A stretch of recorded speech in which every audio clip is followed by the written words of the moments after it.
CBD talks. CBD talks. CBD talks. Can I just I cannot control my hangovers or my alcohol intake, because if I have one drink, I wake up feeling like shit. And I promise you, this is not even a joke. And I have not found a way to actually cure these hangovers. I've done coconut water. I've done eating a ton of bread before I go to bed, or drinking a lot of Advil. And so CBD Talks came to my door and they're like, please just try it out. And I was like, all right, sure. This is maybe going to work. I don't know. You guys, I've already run out of one box. It works. No, it actually works. It actually works. Both times that I've used it, I've woken up completely fine. I'm on the treadmill at 8 a.m. Let me explain a little bit about what CBD Talks is. It is a CBD-based hangover remedy that targets the physical and mental aspects of hangover. Because those mental aspects, man. Yeah, I'm foggy. It's a natural compound found in hemp that can help you feel calmer, alleviate pain, nausea, helps your body get rid of toxins. I mean, it's like a sauna without having to sweat. This is like the holy grail. Yeah, each dose of CBD Talks contains 40 milligrams of pure premium CBD extract from hemp, plus a range of all other natural antioxidants, electrolytes, vitamins, detox agents to help you feel better and to help your body recover faster. It contains 0%, I'll say that one more time, 0% THC. So it doesn't make you feel high. It definitely did. No, it definitely didn't. All right, I'm going to tell you guys to call to action, because not only did they send these, they sent us a bottle of Casamigos, so you know that they're a great company. We have a special 20% off discount for you. So go to shop.getcbdtalks.com. Shop.getcbdtalks. That is CBDTOX.com, and use the code UNWAXED at checkout. They offer a 30-day money-back guarantee, so you have nothing to lose when you're trying it out. Again, so go to shop.getcbdtalks.com and use the code UNWAXED for 20% off. You can also find them on Instagram at CBDTalksRemedy. Let us know what you think, because we definitely did, and we love it. What the is going on? I like to party. Jesus, honey, wax much? From Podcast One, this is Unwaxed Get in, loser, we're going shopping. with Sophia and Sistine Stallone. We just become best friends. Yep. Hello, everybody. Welcome back to another episode of Unwaxed. We were synchronized there. I know, that was pretty good. Getting fancier with these intros. I know. Sistine and I are a little tired this morning, Yeah, I'll be honest. we have our energy drinks. I don't know. Should we crack it open? Yeah, let's do it. ASMR. Actually, that sounded really nice. Cheers. Oh my God. Yeah, Cheers. we had a long night last night. Definitely was a little slow this morning. We've kind of been doing sober quarantine a little Yeah. bit. We really haven't been drinking that much, Not which is too so much. unlike us. I know. And our tolerance, though, has just been So we had one drink last night, and I feel like I got hit by a bus. Yeah, you put your alarm on this morning because you were like, I need to, or last night, just because you thought you were going to sleep in. Yes. Does anyone else get this where they have a weird guilty conscience after they drink? Like, I feel guilty for drinking, therefore spending the day in bed the next morning. Yeah. Like, my body won't allow it. My body reacts now. You know, the Sunday scaries happens to me every single week whenever I drink. It's not just Sundays. Why is that? Like, my body needed rest, and at 6:30 a.m. No, you can get up now. I've never woken up But then at 6:30. I think about the things I did last night when I know I didn't do anything wrong last night. But I'm like, did I say something stupid? Did I do something stupid? Should I have not Well, I had can that tell you drink? didn't do anything stupid. Thank you. I think I did pretty good. I didn't really say much. We've actually we're gonna take it down a notch. Yeah. So it was actually interesting. So the whole point of our show, we call it Unwaxed. And yes, we are naturally, we love to be goofy. We like to talk about zany topics. And we're unwaxed. And we're unwaxed. But that also means that we are deep. We're going to be raw and real with you guys. And I think that it'd be interesting to open up the show with a different topic that we actually had talked about this week. And I think it's important to talk about because I don't think a lot of people think about this. I mean, people talk about this topic we're going to go into. But not openly. Yeah. So we kind of had a big realization yesterday. Well, I want to say you had a big realization. Yeah, I did. Sophia is a very deep thinker, and I don't like to think about my feelings. And she sort of yanked it out of me. So we're going to I think it's good to self-reflect. So I was thinking about basically what has happened to me during quarantine. I was thinking about the changes in my life, what we've been doing every day, and what's been positive, what's been negative. And we were thinking about what has really been the foundation and solid niceness for us. Yeah. Niceness is not the word.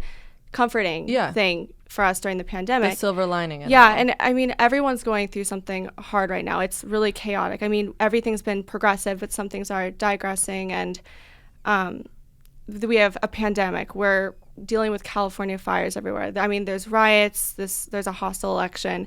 It feels very unbalanced and foreign state for us to be in. And everyone's just anxious and scared and nervous, and no one really knows what's going to happen in the next month, 2 months, or a year. Yeah, and I was thinking about everything before. And I was like, before the pandemic, before the elections, before everything, what was my main priority? And I was really putting, and I still put pressure, I think you are like this too, on working and being successful and making sure like I make money. Definitely. And I have this career for myself. I was not focusing really on anything else. And I believed that my happiness would depend on my profession or who I saw myself in life and where I put myself.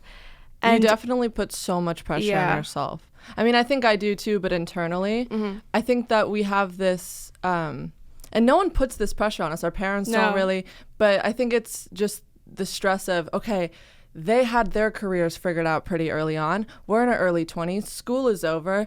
You should have your career figured out by now. You should be making X amount of dollars. And then on top of that, you should have this thriving social life. You should have this thriving like relationship, personal life. And like you want to be a good daughter. I mean, et cetera, et cetera. Yeah. And since the world, though, has been kind of turned upside down for good and bad reasons, we realized that there's really one thing that has been the X factor of making this whole situation better.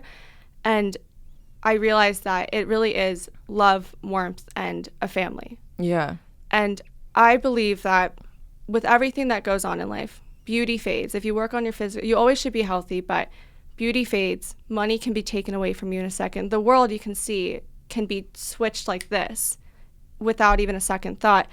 And the only thing that I felt has been my saving grace has been having my family around me. Yeah. And I go, okay, wow. So take a step back.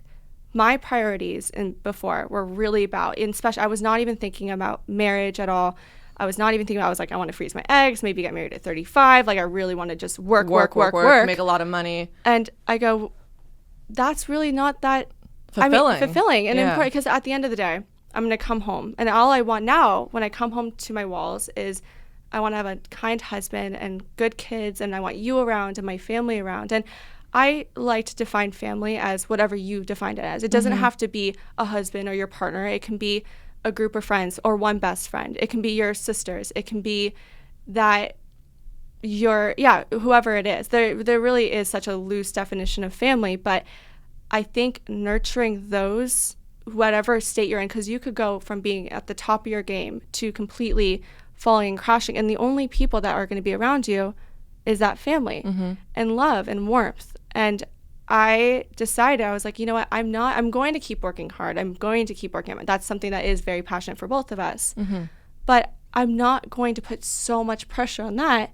And I'm really going to start figuring out how I'm going to build, my own family in the future. Because you can't control people around you, the world around you, your environment around you, but you can control what goes on inside your own walls. Yeah. So what do you think you want to prioritize more now? Like for you, Sophia's such a 5-year, 10-year kind of person. I am. I'm definitely like, a planner. I don't even know what tomorrow brings for me. Yeah. So for you, what are you hoping to gain? So I'm hoping out of this that I think something that everyone should take note on is to buy experiences and not things. After this whole pandemic, I just remember that. Buy experiences and not things. When we go out to a concert or when we go out to a trip, you remember that way more than a shirt you bought or that thing you were just dying to have. The materialistic items can fade really easily. So that's something I want to do, is make more memories, travel. I really want to keep nurturing the friends around me, because those are my people that have been the only things that have made me feel better during this. And I feel have you been better at reaching out to people. Yeah, and I've been really reaching out to the people that are really super important in my life, that I feel like are going to be those people that are going to be around me regardless of what happens, and that are going to be comforting.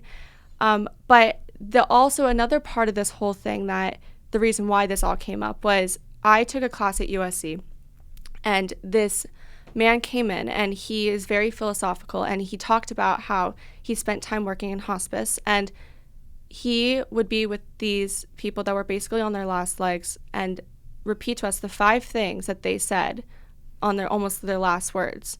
And it was really sad, and I wrote them down because I found them in my notebook, and I remember at that moment when I took the class, it was really impactful for me. Yeah.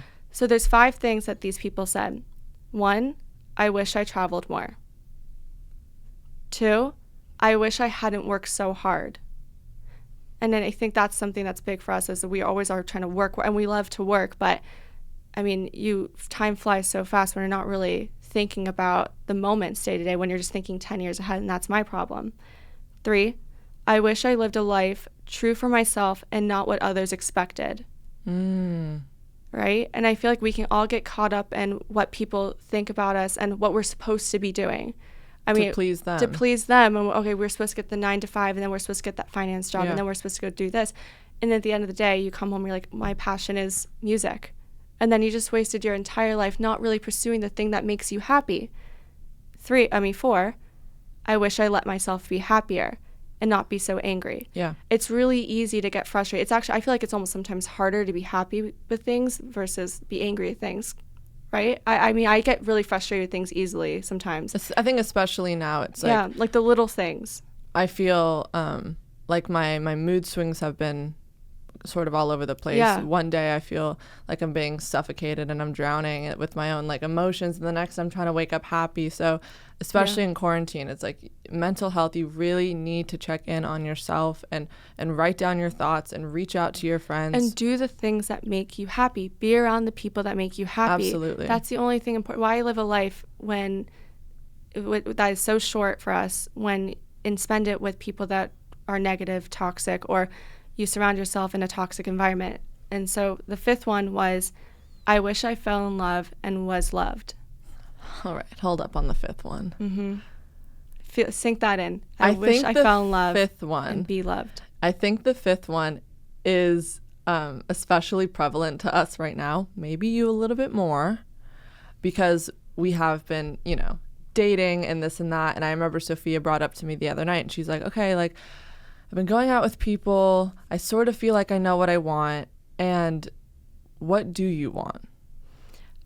In the beginning, what I thought I wanted when I wasn't really taking a step back was someone that was almost like as much of a go-getter with everything as me. Like, because my emotions, I'm on like a high, and I have any high anxiety, or I'm like very chill, or I'm kind of all over the place. And I was thinking that would be fun to have someone like that. But then I'm thinking about what's been happening in the last couple months, and I go, you know what? I want someone around me that is going to be my rock. Mm-hmm. That's it. I want someone that is going to be my best friend, that is going to be my comfort, my home. Well, you go get him, Sophia. And what about you? I mean, what have you thought about? Because I know we talked about this, but... You guys, I'm just a cold-hearted person. No one has been able to melt my ice heart. Someone will. We'll find that person. So I am really happy we got to bring this up, because I think that we all need a little bit of a reminder that it's important to take a step back and really prioritize the things that are important in your life and what will make you happy. Buy experiences, not things. Surround yourself with your own family, and fall in love. Don't fall in love. I mean, travel more, experience life. Don't work so hard. I mean, work hard at the things that you're passionate about. So everyone, get out there, be unwaxed, be yourself. Ooh. We are really excited to have on Dr. Kat. Yes, you guys, we have a plastic surgeon coming on for this episode.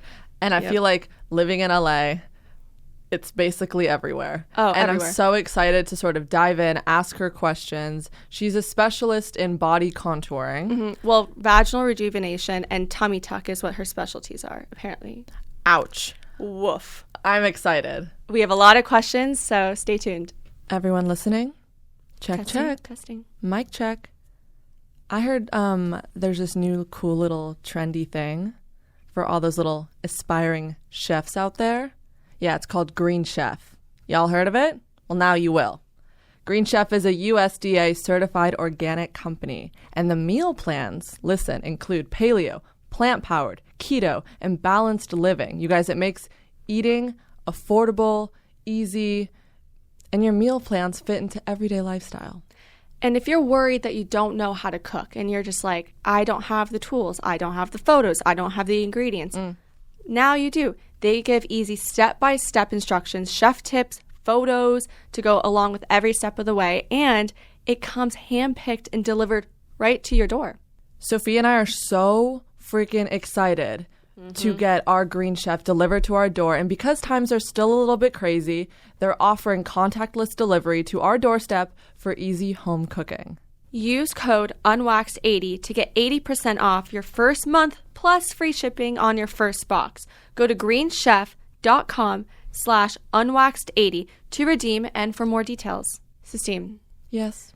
do you know all the things we love to do for ourselves, but we haven't done it yet for some reason? Okay, we've always wanted straighter teeth and a better smile, so stop putting it off. Thanks to Candid Straightening, your teeth are simpler, easier, and more comfortable than ever. Yeah, Candid clear aligners are comfortable, removable, and practically invisible, unlike those nasty wire braces, which we had to do for about 6 years. Thank you. So transform your smile without anyone noticing.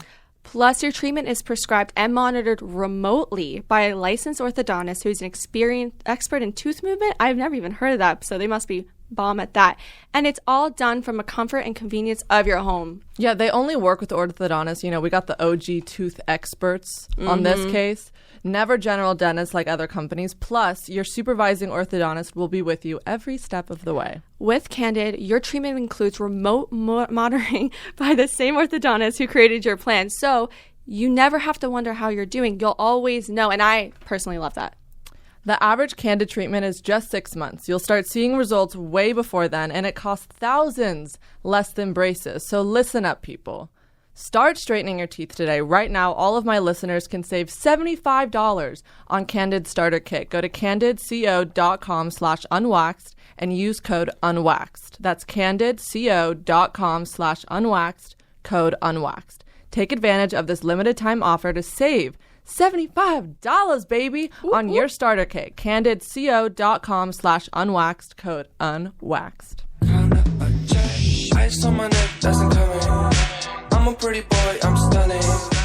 This badass double board certified surgeon who, although is well versed in all areas of plastic surgery, is known for his signature natural looking tummy tuck and is for being a pioneer in the vaginal cosmetic surgery and rejuvenation.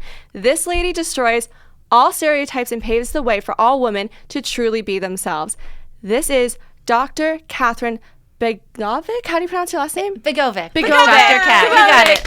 I was going to ask you before. I should have probably done that, but you... Oh my God, no worries. I go by Dr. Cat anyways. Dr. So Cat, perfect. That's easy. I'm not even joking. Like, when we heard that we were going to have you on and you even, like, were offering, we freaked out. We freaked out, and then you walk in the door looking so glamorous and stunning. Oh, I'm you're like, so cute. How is, like, you really are, like, pioneering the way for, like, women and who do cosmetic procedures. Like, it's male dominated, as I... Yeah, very. Right. I Very mean, I think that when I male-dominated. came into private practice, less than 10% of board certified plastic surgeons are women. So, like, think about That's- any Wow. other field. Like, are there any other fields where less than 10% are women? And I love It's the so fact small. that you work on women, and I mean, these it's like breast implants or tummy tucks, and it's something personal to women, and a woman is doing it. I think there's a different connection there. I think when a man does it, maybe it's different, but I just think no one knows a woman's better. women body than a better woman. than a woman. That's yeah. how I feel. Yeah, I mean, I always like to say, you know, there's good and bad doctors in men and women, you know what I mean? But I Right. think that for me personally, and also the fact that I've gotten plastic surgery done, so I've also been a patient myself, Right. it just gives me a different perspective, but also just communicating. Like, I'm sure you guys know, like, when a woman sits here in your podcast, you guys are just going to mesh and have a different chemistry or different Absolutely. types of conversations than you know, you with like a guy. I mean, like even little things, you know, when patients come in for breast aug that you mentioned, you know, like we talk about, oh yeah, I'm so sick of wearing the padding or trying to find a bra that you have Right. to tuck in. And like, that's not something that you would necessarily have a conversation with about a guy. Because No. they don't understand the struggle. There's a lot of struggle. Yeah, and then for vaginal cosmetic surgery, which is something that I specialize in, just like, you know, the tucking in with the bathing suits, and then you're in the, you know, like you're in the gym locker room and you're kind of like feeling uncomfortable. So those are just, I think it just helps me relate and it makes it more comfortable because, and I'm also open, right? So, you know, I think as doctors or physicians, a lot of times, you know, we struggle with being vulnerable and open ourselves. Like, you know, a lot of doctors feel like I have to be a certain way to be respected.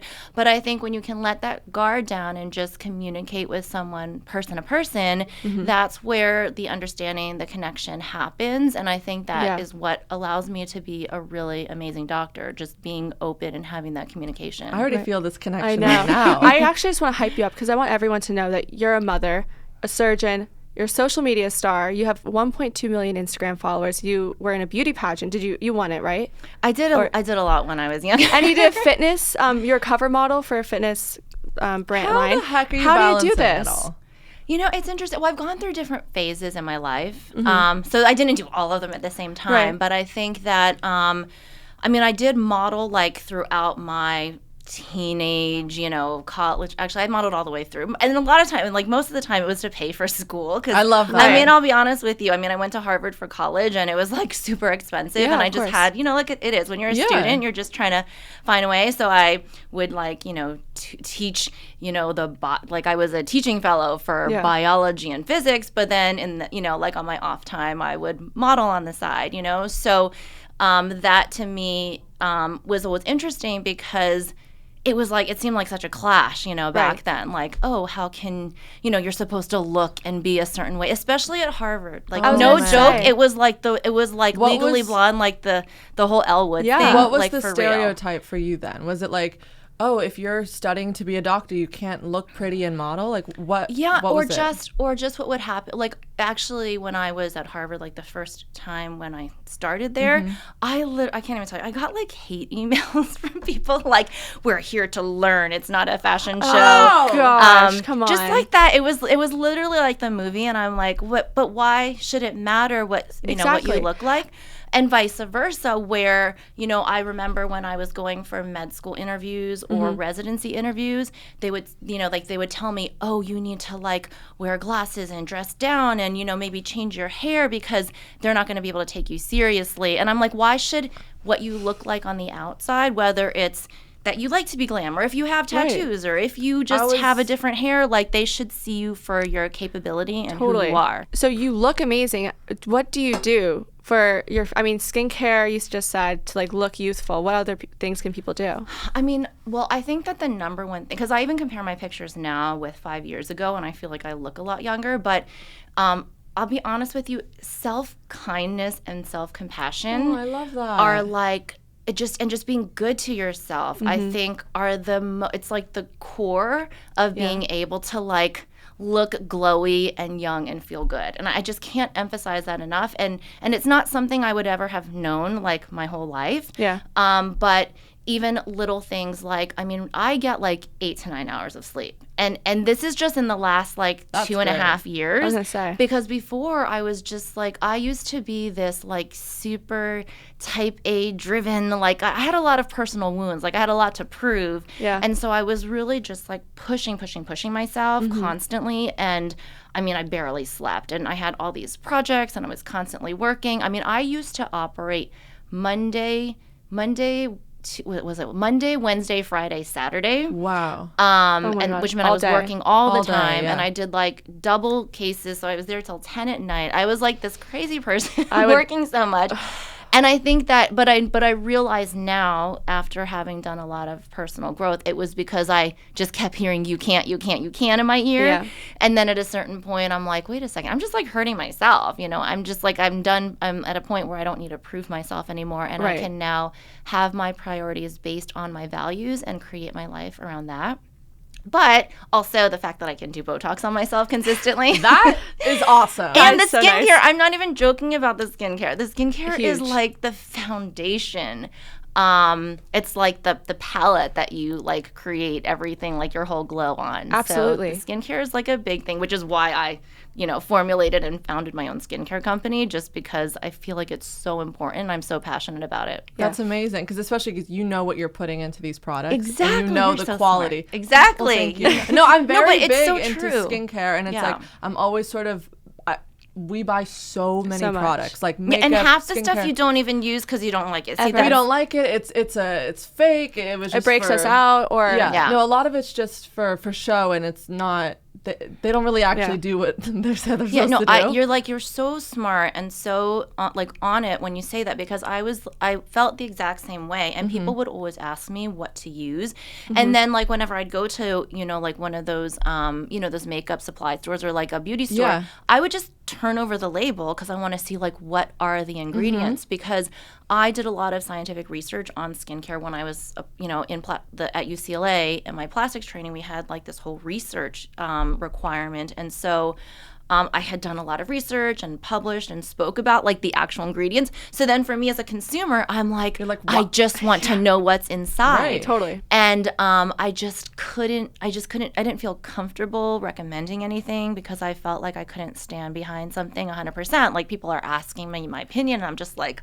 I don't know. Or you like see one thing and it has like some ingredients you like, but then it's missing something, and then you're like kind of mixing them together, but then you don't know, wait, if I put them together, are they going to cancel each other out or make it I'm unstable? so excited to try your. No, you will. Like I'm telling you, it'll feel excited. like nothing you've ever felt before, because. Oh my gosh. And you'll appreciate it, because I feel like you have the understanding when it comes to skincare to be able to appreciate the details, because we are very like into even it. For example, like hyaluronic acid, because I heard you look at the back, you're like hyaluronic acid. I will tell you this, hyaluronic acid, it has to be a certain small particle size to actually go into the skin to be effective. Had no idea. It's like a certain kilodaltons, and and they've shown like they actually do studies where they have like different sizes of the hyaluronic particles, and some go in and some don't. So when I was working with my manufacturer, I'm like, I need to know the size of the hyaluronic acid in kilodaltons, and they were just like, what? This is just the hyaluronic acid that everyone uses. I'm like, I know, but it's really important, otherwise it just doesn't go in. It sits on the outside, then it's like taking moisture out, right? And like that one raw material took like, I think 5 or 6 months for them to find, and they thought it was a crazy person. They're like, going back and forth, they're like, no one's ever asked us that, no one's ever That's like so funny. And I'm like, but it's important. But you hit something that people don't notice, and that companies obviously aren't acknowledging, is that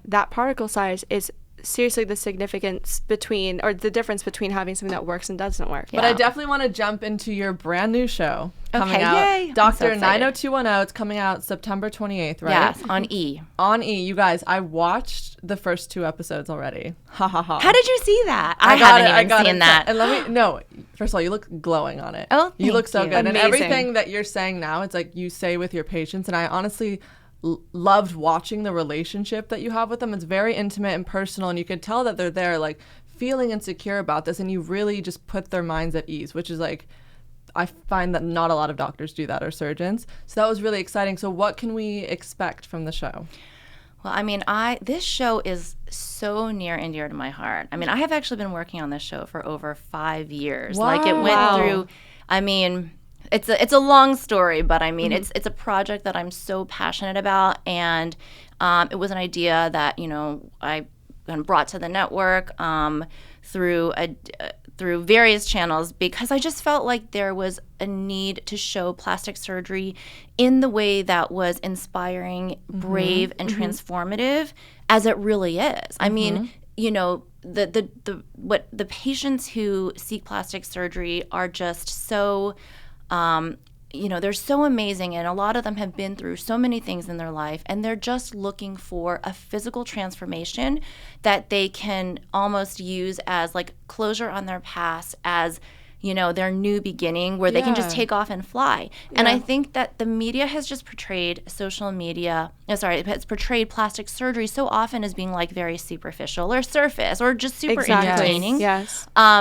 And which I think is great, because I think in the past it allowed plastic surgery just to be a part of like conversation. It let it be less taboo. So it was necessary. But I think showing a deeper side, really delving into patient stories where you feel that connection and you understand there's such like an intimacy why. there. Understanding the why is just so relatable because it's not, I always say it's not just a show about the plastic surgery patients or, you know, about 4 female plastic surgeons. It really is a show like about every person because everyone has certain things about themselves that maybe they feel a little bit uncomfortable about or a little insecure about or even just the way that we evaluate ourselves.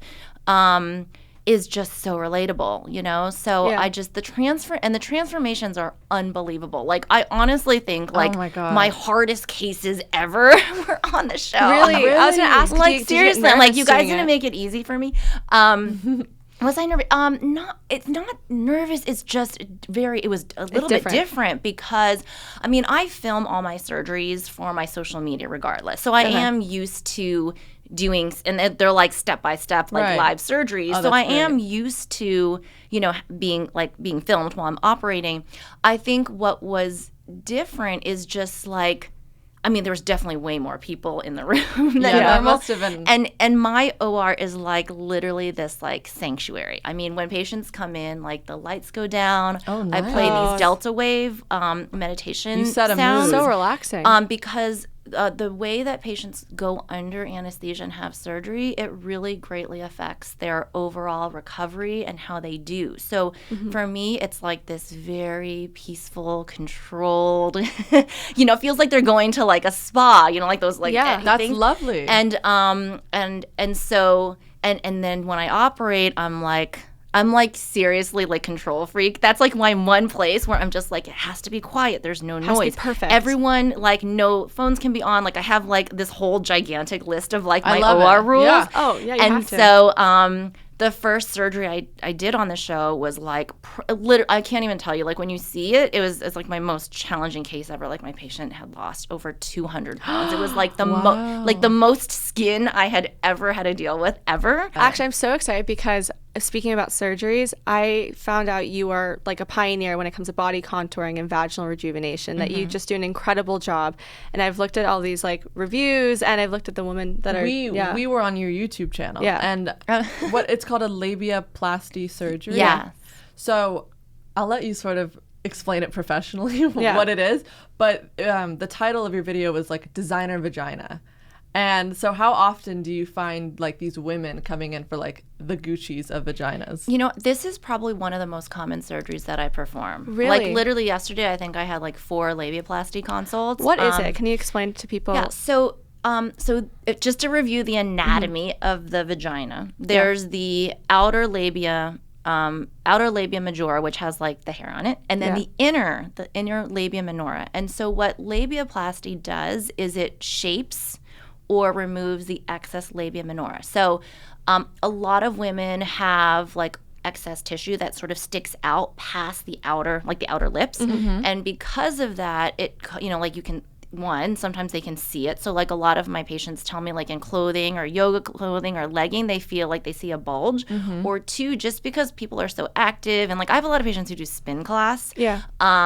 They just, or even like with sex, they just feel like it's constantly pulling, it gets irritated. Interesting. And then like, you know, usually they go onto my website and there's like, I don't know, 100 plus picture before and after pictures, and then they just see, They're it's like by the way. symmetric and tucked in, and you know, because everyone has a little bit of asymmetry, and you know, and I always emphasize the fact that everyone is normal. Like I have seen like probably more vaginas than anyone on the planet, and like every single person is different, you know, and then which is fine, and like, and I just tell people that, you know, it's not like a need, right? There's never a need to get plastic surgery. It's just a want thing. And so some women, they just want to have it look nice and tucked in, and then it's not rubbing or catching on things. They just feel more comfortable. Do you have women, because I know this is a problem that people have brought up before about the porn industry, and then seeing all these like perfect, picturesque vaginas, and then these men are watching it, and maybe the women feel insecure, and they're like, oh, my husband probably sees this, and I need that. Did you ever get approached like that?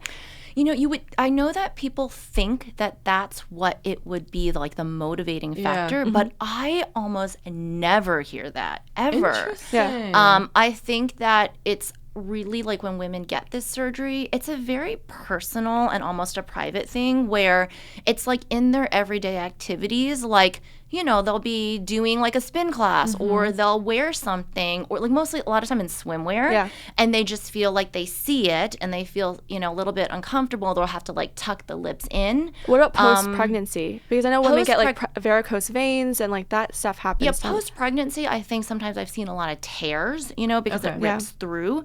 But I have patients who are in like, you know, like they're 18 years old and they just genetically, maybe one side is like 5 times longer than the other. Okay. Or they just, you know, like everyone wears leggings and like stuff like that nowadays. So I think it's just more noticeable. And then just because I've tried to really be more open and just have it be out there as a subject that can be talked about without like any embarrassment or shame or anything like that, I think that more women are finding out about it. Because I have patients who are older and literally they'll tell me for like the last 10 years, they've just felt so uncomfortable and they're like Googling at night like what they can do. Sometimes they've asked their OB-GYN or their primary care doctor, like, and they're like, oh, you know, why would you want to get that fixed? Like they're super judgy. Or I had one patient, like their OB-GYN sent them to a psychiatrist because they said that like she had body dysmorphic disorder because she wanted to have surgery down there. That's horrible. That's what I'm saying. It's horrible. So I'm just like, I just want it to be like a normal conversation where people can, if it bothers you, there's a solution and you can feel better, you know? I just don't, I feel horrible for sometimes women. They always feel like they need to hide the fact that they've had procedures done or they want a procedure done. So why do you think there's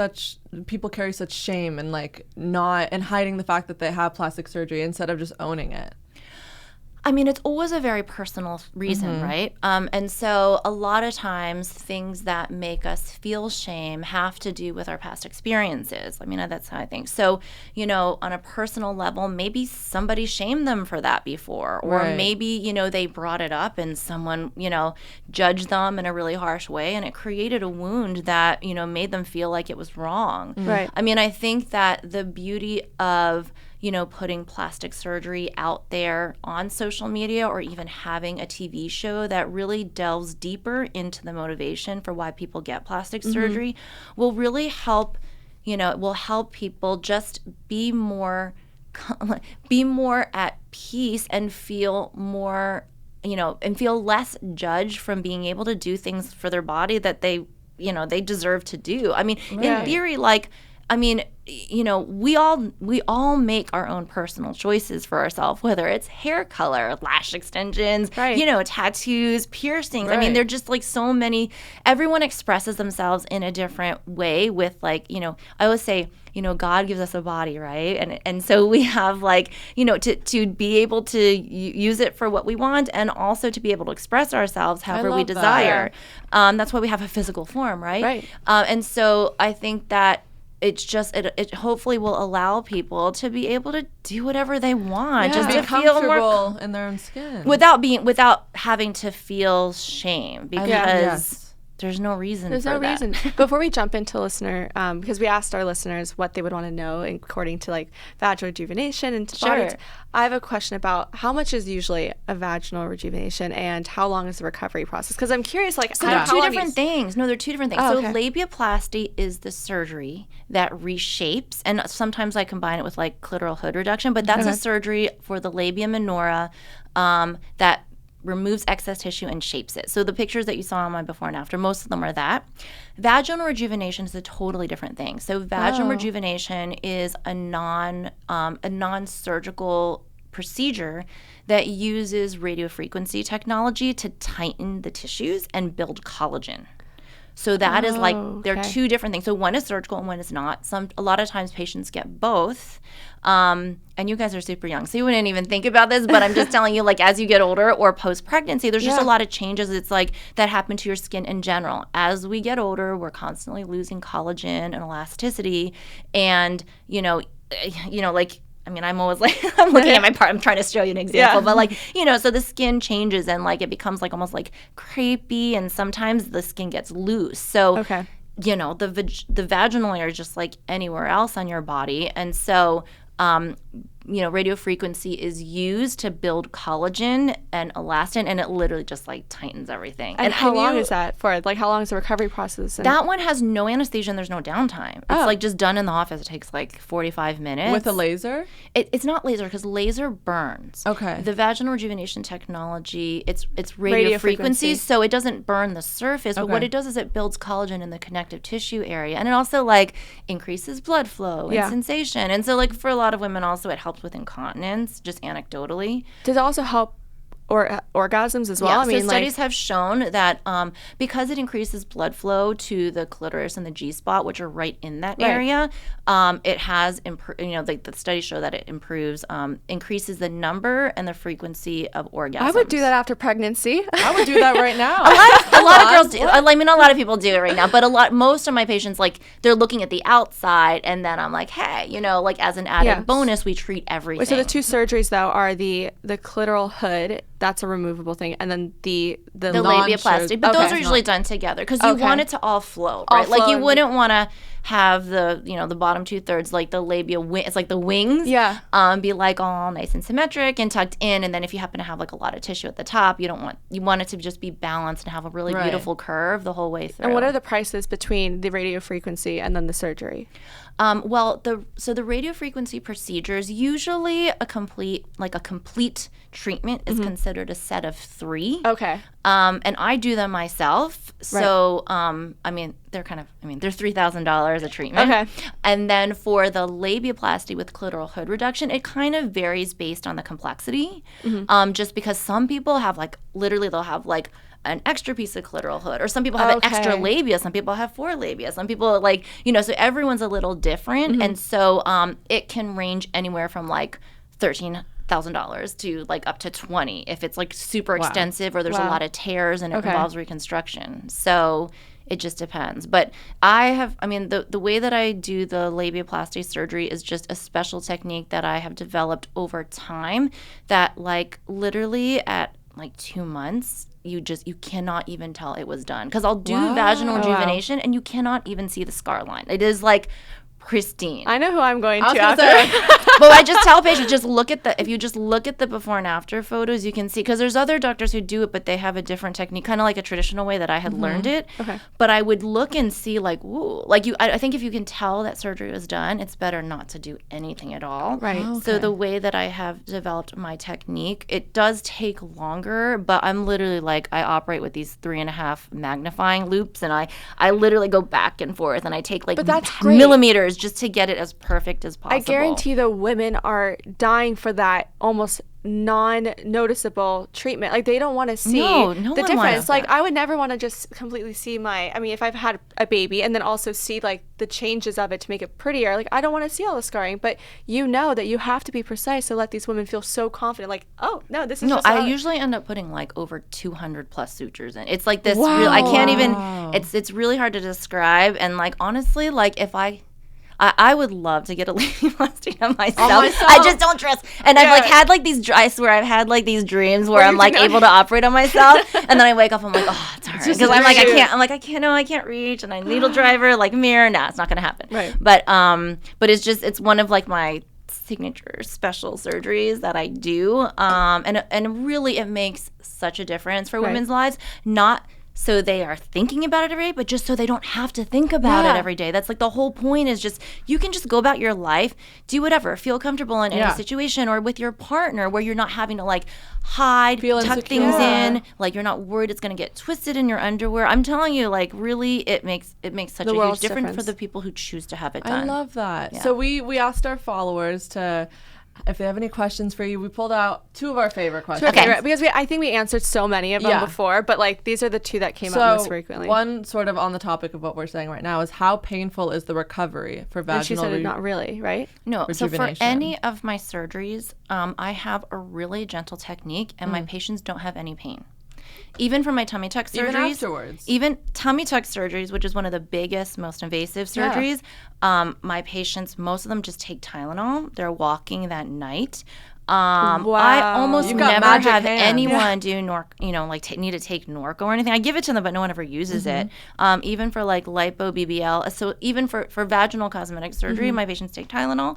It swells a lot because, obviously like like if you get your lips done, your lips swell. It's like the same thing down there. Like it just swells a lot. But for all of my surgeries, the way that I do it, I'm just really, really super gentle in my surgeries. There's no, ripping. Like a lot of people rush their surgeries. For me, I just take my time. I do it really gentle control. There's like little to no bleeding, and my patients do amazing. They have like almost no bruising, no pain. And I show it on purpose because I think a lot of people are afraid to get surgery done because of the recovery, or they think they're just gonna, look totally beat up after. Yeah. So I show on my social media like 1 day after tummy tuck, 1 week after tummy tuck, and you can see like that. there's no bruising. Patients are like, looking like they're walking around, they're not all beat up. Yeah. And I think it's really important because surgery can be done in a way that's gentle where there's a quick recovery. I just don't like to hurt people. I love that. Even with Botox, like I'm like numbing and I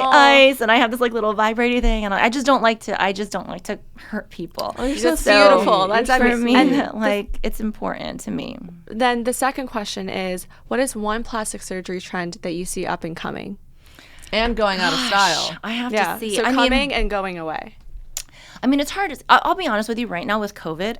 You're like, I don't really know. There's like every single plastic surgery conference is on Zoom, and I'm sorry, I just can't sit there on Zoom. I don't blame you. I mean, there's like a few. I mean, I've seen a bunch of different things. I mean, I think that there's always new non-invasive trends, like new technology. I am always really careful about things that are like the new trend, because I'm always like, let people experiment for 5 years, and then I'll try it on myself, and then I'll do it on one of my patients, But I feel like a lot of the trends now are more about like having a more natural look, whereas a few years ago, I feel like everything was like so exaggerated, like duck lips, big cheeks, with the lips and the butts, and like people were really wanting to go super extreme. Yeah. And I think recently, like a lot of high profile people have been starting to like dissolve their filler or like try to like have more natural shape, and I feel like that has been the thing that I see more now, because I think less and less people are coming into the office and like showing me these extreme pictures that they want, and they're kind of emphasizing more like, they kind of want it to look more natural. But I guess for me, just because of my specialty and just from being so vocal about the vaginal cosmetic surgery, like I just feel like so many more people are getting that done. And even in the last few months, I think because like all the production houses have been shut, like I've had so many like high profile or celebrity patients come in asking for this surgery. So I feel like, wow, this is a conversation, or this is something that is becoming more open. Like I think I watched 2 movies when I was on quarantine, and they are talking about like, getting vagina surgery. And I'm like, yes, this is like a thing. Let's make it normal. And so I feel like this will become something that's just more and more common. And then also like when people just see what the afters look like, they're like, whoa, I want to have that. Do it. Well, it's so amazing that you have this new show, Dr. 90210, coming out September 28th, that you have this platform to sort of normalize vaginal rejuvenation, normalize plastic surgery. I think it's so good, you guys. I'm so excited for y'all to see it. Why don't you plug all of your socials right now? Okay, so my Instagram, Snapchat, and also my TikTok is Beauty by Dr. Kat. And for those of you who are less squeamish and don't mind seeing more surgical medical stuff, my Instagram, my medical page is @surgeon. That's pretty easy to remember. Oh, great. And if you're into beauty and skincare, my skincare Instagram is called MyMD Glam. I highly recommend everyone listening to go dive into this dark hole that I went into and just stalked the heck out of all of your videos. I have a ton of videos. It was so fascinating seeing you do these procedures. And honestly, I'm terrified of surgery, but you made it look so like fun. I don't know why. I think we're both considering now. I'm like, we're coming to you. I'm getting a Prada vagina. I'm so excited. I'll get the Gucci, she'll get Prada. Thank you so much for coming on. You're so welcome. It was so nice meeting both of you. It was so great. You look beautiful, and I'm so happy we met. Me too. Bye. Bye. Great. From all of us here at the show, thank you so thanks for much. staying unwaxed. Kelly Clarkson! Be sure to download new episodes every Tuesday on Apple Podcasts, Spotify, or PodcastOne.com. Follow your hosts @Sophia Stallone and @Sistine Stallone. And be sure to follow the show at Unwaxed Podcast. Your producer is Will Sterling. We'll see you next week.